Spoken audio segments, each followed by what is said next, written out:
చాలా మంది ఈ మధ్య కాలంలో కూడా దేవుని సన్నిధి, దేవుని వాక్యం ప్రకటింపబడాలి, నిమ్మళంగా ఉన్నప్పుడు ఆయన మాట మనం వినాలి, ఆయన మనతో మాట్లాడాలి, మన జీవితాలు బాగుపడాలి, మన బ్రతుకులో దేవుడు మహిమపరచబడాలి. ఇది క్రైస్తవ విధి. అయితే చాలా మంది దేవుని సన్నిధి అని చెప్పి వెళ్ళటం, అక్కడ డీజే మ్యూజిక్లు పెట్టడం, చక్కగా కర్చీఫులు తిప్పుతూ ఎగరడం, గెంతటం, ఇలాంటివి చేస్తూ దావీదు నాట్యం చేయలేదా అన్నారు. దావీదు ఒకసారి నాట్యం చేశాడు. ఇశ్రాయేలీలు కూడా కొన్ని ప్రత్యేక సందర్భాల్లో నాట్యం చేశారు. వాళ్ళను ఉద్దేశించి యేసు ప్రభు మాట్లాడుతూ మీరు మీకు తెలియని దానిని ఆరాధించువారు అన్నాడు. అక్కడే అర్థమైపోతుంది మీ ఆరాధనలో సంపూర్ణత లేదు. మీరు భౌతిక ప్రేరణ పొందుతున్నారు తప్ప ఆత్మీయ ప్రేరణ కాదు.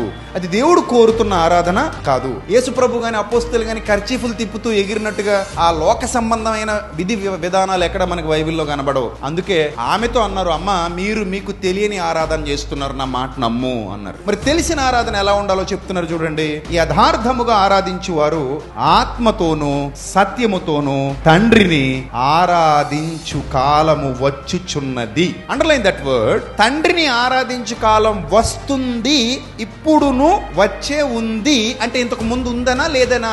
యేసు ప్రభు వారు ఆ మాట చెప్పడానికి ముందు తండ్రి కోరుతున్న ఆరాధన భూమి మీద లేదు. తండ్రి ఏం కోరుతున్నాడంటే మీరు నాట్యాలు చేస్తూ ఒళ్ళు మరిచిపోయి ఒకళ్ళ మీద ఒకళ్ళు పడిపోండి అని కోరట్లా. మరి తండ్రి ఏం కోరుతున్నాడు?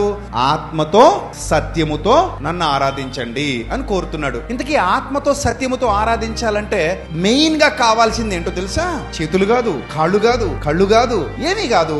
మెయిన్ గా అక్కడ ఆరాధనకు ఉపయోగపడాల్సిన అత్యంత ప్రాముఖ్యమైనది ఏమిటి అంటే హృదయం. నీ హృదయంతోనే ఆత్మతో సత్యంతో దేవుణ్ణి ఆరాధించగలవు. అది దేవుడు కోరుతున్నాడని యేసు ప్రభు చెప్పారు.